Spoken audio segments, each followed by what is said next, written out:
Ayan, good day po sa inyong lahat. May share lang po ako, konting share lang po ito.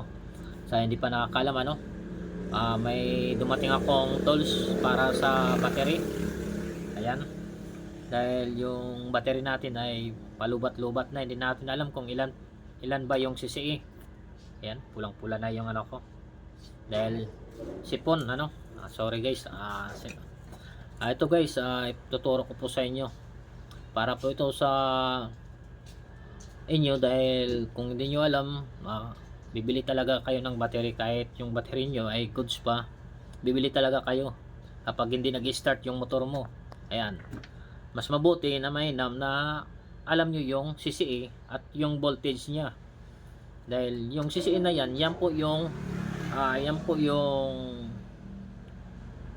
force, yun po yung magpo-force ng ano, starting na malakas.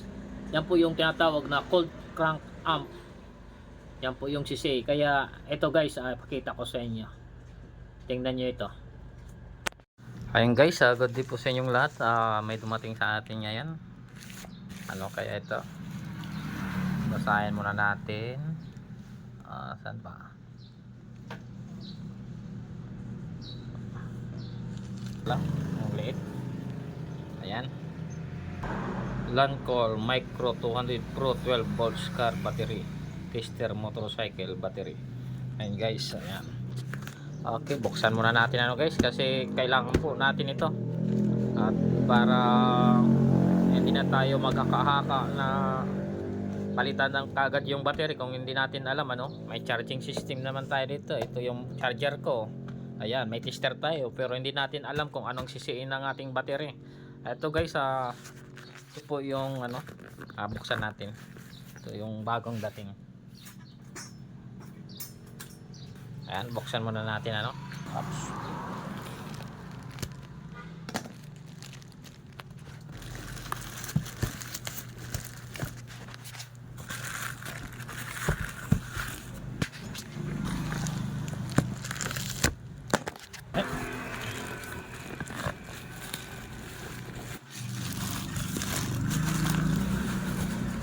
Ayan.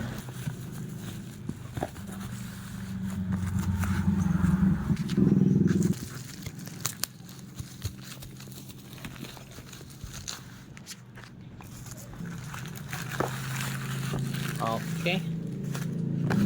Ayan guys.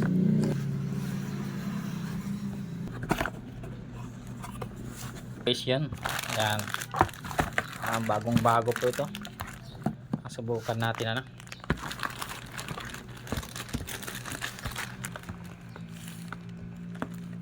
Ayan. Okay. Ayan guys. May ano na tayo, tester sa battery ano. Kuha tayo ng ano, battery. May battery po dito. Subukan po natin. Kasi itong battery na ito, ayan, kung nakikita nyo, ayan po, yung nakalagay po dito is 140 CCE. Ayan. Bali itong battery na ito, subukan po natin ano. Kunin natin. Okay.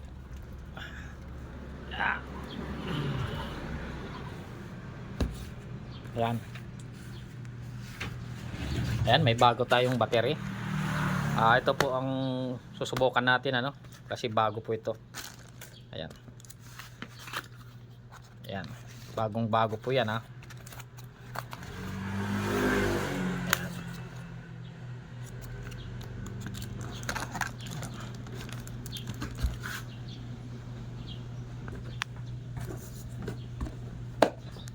Ayan nga guys. Ito na. Subukan natin yung CCE nya. Kung nakikita nyo itong battery na ito, yung CCE nya is 140 CCE. Ayan, bali subukan natin itong bagong ano natin, tools. Ayan. Okay.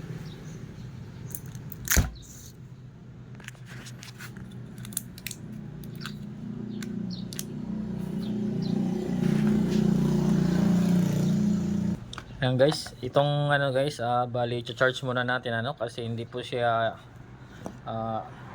pwedeng gamitin kasi baka lobat. Okay. Bali may ano ito, ayan no, yung charging nya. Ayan. Ito po yung cords niya para sa charging. Ayan guys, chinarge ko muna.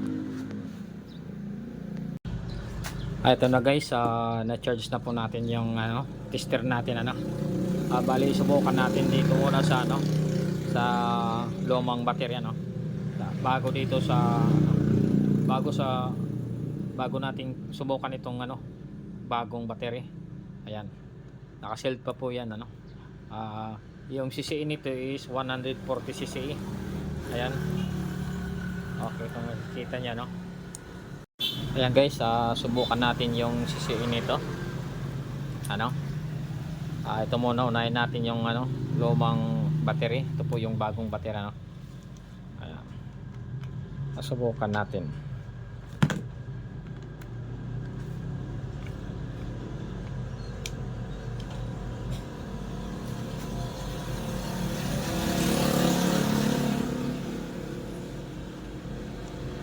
Ayan. Yung voltage niya is 12.64 volts. Ayan. Ngayon, okay muna natin pili tayo, battery test tayo Doon tayo sa battery test. Ayan. Pindot. Tapos number 1, regular padded. Ayan. Tapos yung CCE niya, select tayo ng input. Yung input niya is 100. Yung setting rate niya is 100 amp CCE.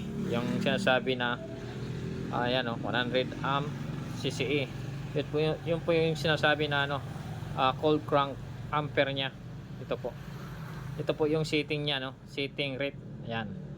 Dahil hindi natin alam yung kanyang CCE, lagay natin sa 100 ampere CCE. Ayan. Subukan natin okay.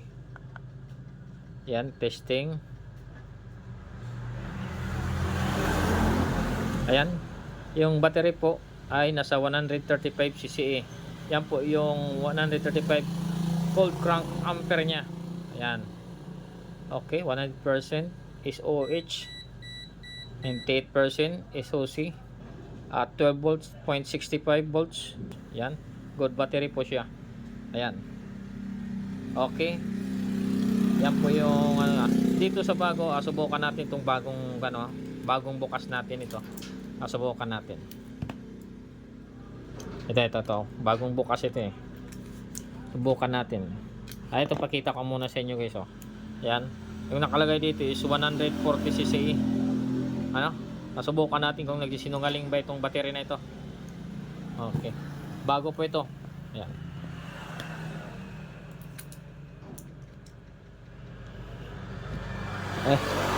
Agtad.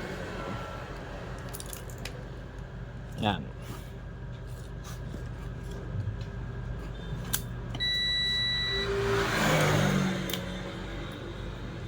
Yan, subukan natin Ayan, yung voltage niya 12.87 volts. Okay. Okay natin. Yan, battery test. Okay, regular.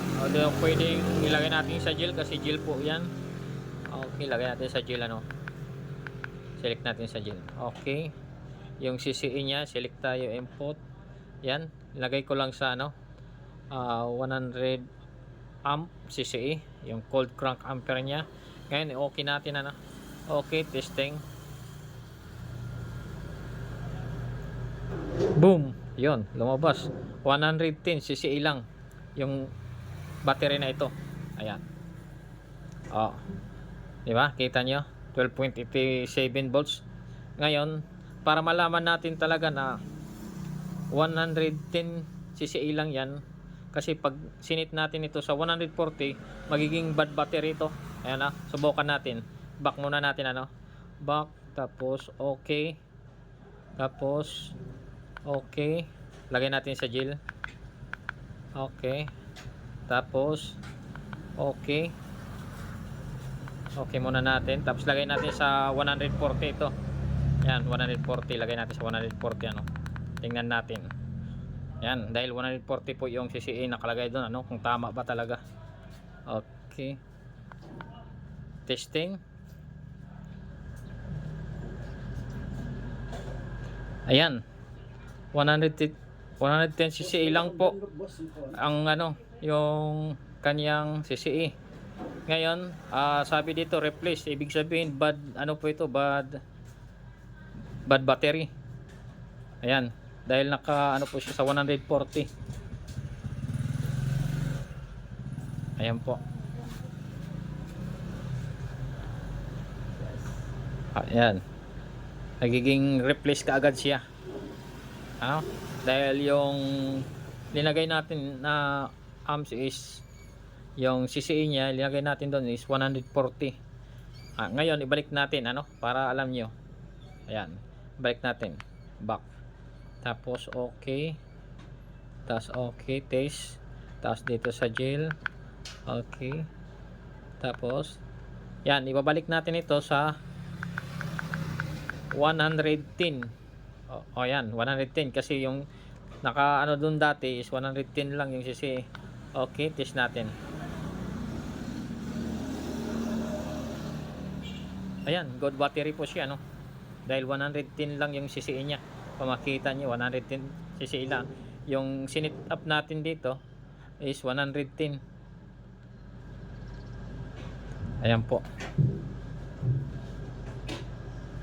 Diba? Good battery po siya sa 110 CCE. Yan. Yan lang po yung pagtitest ng battery ano. Kung okay ba yung battery mo, kung ilang CCE po ang lalabas ng voltage sa ano mo, battery. Ayan. Yan po yung voltage niya is 12.87 volts. Okay, thank you guys sa panonood. Salamat po. Hanggang doon lang tayo. And God bless you po sa inyo.